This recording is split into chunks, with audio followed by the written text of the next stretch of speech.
Hi, I'm Paul from TravelWayfinding.com. Coming straight up in this lesson is DDA and the Equality Act.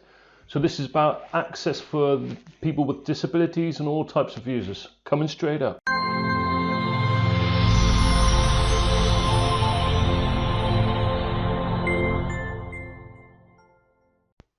What is DDA? Well, let's take a look. The letters DDA represent the words Disability Discrimination Act.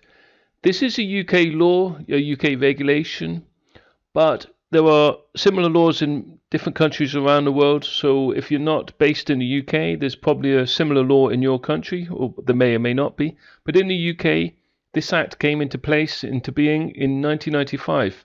And the purpose of this is to make an environment where everybody is equal. People with disabilities are treated as equal to people without disabilities. So if you're in a wheelchair, if you have problems hearing, if you're blind, you should have the same opportunity to be able to get around and to be able to do things as people without disabilities.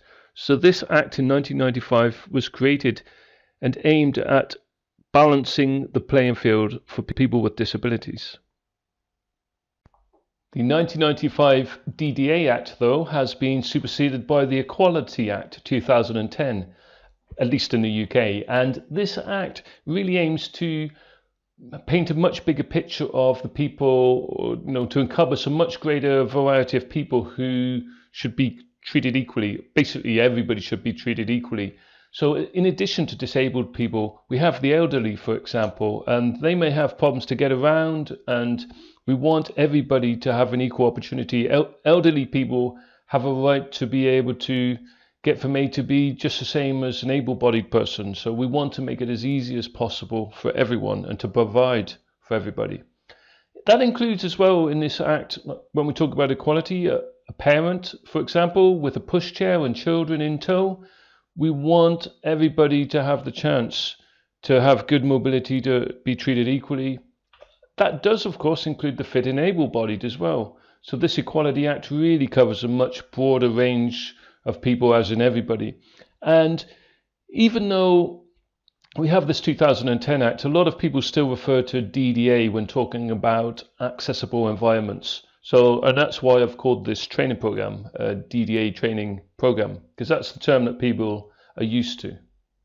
So the 2010 Equality Act aims to make things equal for you, regardless of your age or ability or disability, gender reassignment, or if you're married or in a civil partnership or not, and whether you're pregnant or on maternity or not, and regardless of your race and religion and your beliefs and your sexual orientation.